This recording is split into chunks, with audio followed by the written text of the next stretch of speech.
And we're going to kick it off with Derrick's impressions of the Final Fantasy VII Remake demo that just came out on PlayStation Network not too long ago. This demo was actually a big showcase of PAX East. A lot of people went out to PAX East to get their hands on this demo a little bit early, and as soon as the show was over, they just put it out on PlayStation Network. So sorry if you sat in line for like hours waiting to play this demo and then found out that you could have just downloaded it and played it in your own house.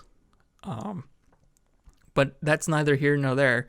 Derrick's here to tell us about the demo and what he thinks about it. All right, and yeah, with that little bit too, no one knew that they were going to drop it afterwards. Well, no, So I it's one of imagine a lot of like, people wouldn't have spent a ton of time in line at PAX if they knew they were right? going to drop it. Yeah, I seen some of the comments on it, and I was like, oh God, these people are so mad. But I'm glad it's here. I'm glad we Yeah, got a demo. You know, yeah, we're yeah. we're just around a month and a couple days away from it Yeah. releasing. So yeah, I got to dive into it. I've played through it completely twice. I'm probably Mm-hmm. going to do it one more time because they have a classic style mode for the combat. Mm-hmm. So I want to see what that entails because a lot of the stuff around the game and what's going on with it has been kept really like tight knit.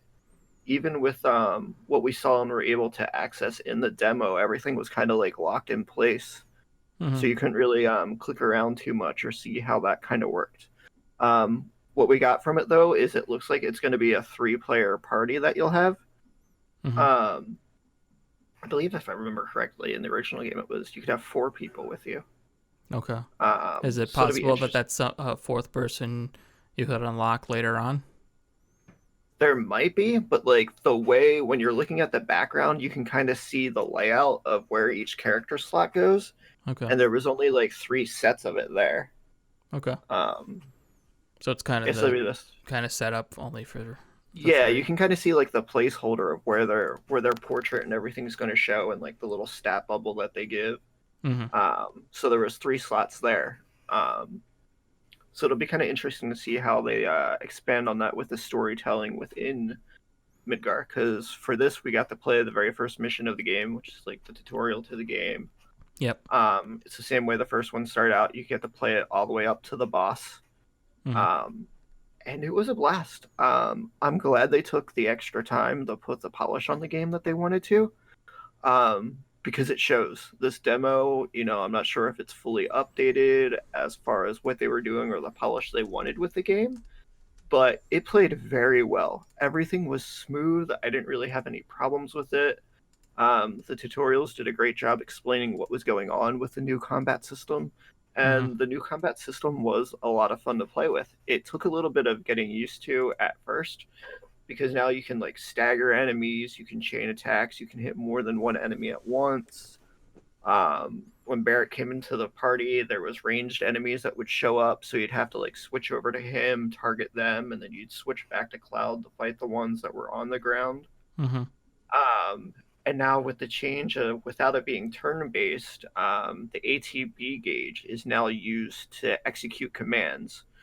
Um, so with that, you could either go in and use an item, or you could go in and use one of the spells it gave. I was able to use Thunder, Heal, and Fire Mm-hmm. for the three materia that they had equipped between the two characters. So that was nice. Yeah. It's real time combat, but there's also pause, right?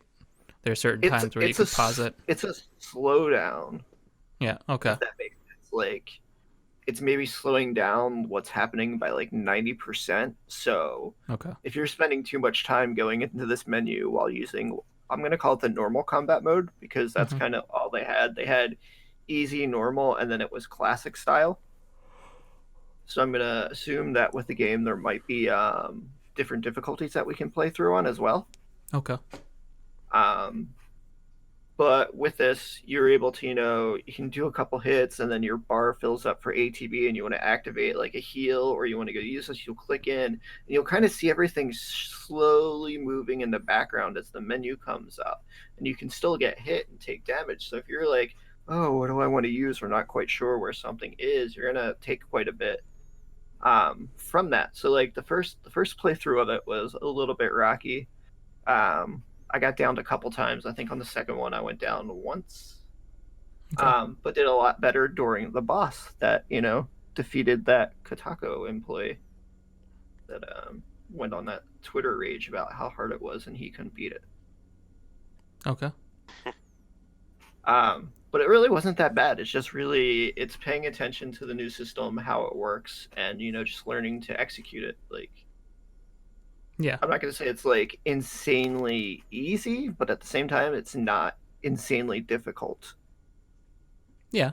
I mean, sometimes people have difficulty on certain things. Um, Yeah. yeah, so I'm a little bit interested in it because it's not turn based.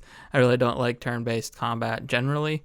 In certain situations, I do like strategy games and stuff, but with like action games, going to turn based is not really my thing. But seeing it in action and seeing that it's real time, like kind of like Final Fantasy 15 a little bit. Um, hmm Caught my interest. Although I didn't get too far in Final Fantasy 15, so I'm not sure if I will in this, but I'm interested to try it out. Um, so I got a question. Okay. This game is called Final Fantasy VII Remake, right? hmm Yes. And it is still a multi-part thing that they're putting out, right? Yes. Our Okay. understanding is that it's going to be multiple parts, and that this first one's just supposed to take place in Midgar, Okay. and to kind of put that into perspective of how big they're trying to blow this game up and how much they're adding to it. Mhm. Final Fantasy VII was originally a 50-hour game on 3 disc when it Okay. came out. Mhm. The time you spent in Midgar was just around 8 hours. Yeah, it's a small beginning chunk of it. Yeah, and now they're blowing that into a 40-plus hour game. At least that's the assumption of it right now. Because, like Okay. I said too, is they're still being real tight knit. Like, we don't know what level cap's going to be. We don't know exactly where this is going to end. We all have theories, we all have speculations, but Okay. even with the trailers, it hasn't even shown like that much more than what we've seen and what we've been able to play now with this demo. Mhm. Is there any like uh, I guess I guess what my main question is it a little weird that this is being called Final Fantasy VII Remake when it's just the first part? Yeah, I would think it is. And somebody actually just asked me about that today because they were like, um, this is going to be a multi-part thing. And I was like, yeah, that's what we're under the thing of. They're like, but it's just called remake. There's Yeah, nothing it isn't like Remake detailing Part 1. which is Uh more. And I was like, yeah, that's the real hard thing with talking about that aspect of this game is yeah. because they've been so tight knit about it. But they did have one of the main directors come out and say, like, he's been enjoying working on this. He's loved expanding it, and this is going to be what he does for the rest of his career. This is going to be the end of his career. By the time he's time to fully retire, Yeah. whatever this blows into, however this pans out, whether they release it in episode chunks, big DLC chunks, and keep adding on to it, Mhm. or if it's gonna come out and be like, oh, okay, it's part one, part two, part three, or however Yeah. they decide to break it up. Because even that, we're not entirely sure. Yeah. Um, Yeah, it's that it really going to just be a interesting. little strange from like what are you getting when you're paying for it here? Like is the assumption that you're going to get the other parts as add-ons for this, like either for low cost or for free, or is it going to be like a $60 thing every time a new part comes out? Yeah, I'm not totally sure yet, but I'd say if the game keeps up like with what I've played from the demo, just with like character development, the interactions they're having, the conversations, and what's going on, how much they've expanded it. Because I Mm-hmm. just recently played through Final Fantasy VII, so it was kind of fresh in my mind still, the original. And I was like, whoa, they added in this more. They're talking about this. They're talking about this. You're interacting more with the characters and stuff. Yeah. Um, I would gladly pay for three $60 games if they have that much content and that Mm-hmm. much in it, which they could easily do. It just depends if they're going to split it up like that, how they're going to do it. Mm-hmm. Um, Now, so Midgar is kind of like a linear thing, right? you get kinda. I would consider like the Midgar portion like semi-open world, like Okay. maybe kind of modular. Like it has a couple different areas that you're in the regular game. Mm-hmm.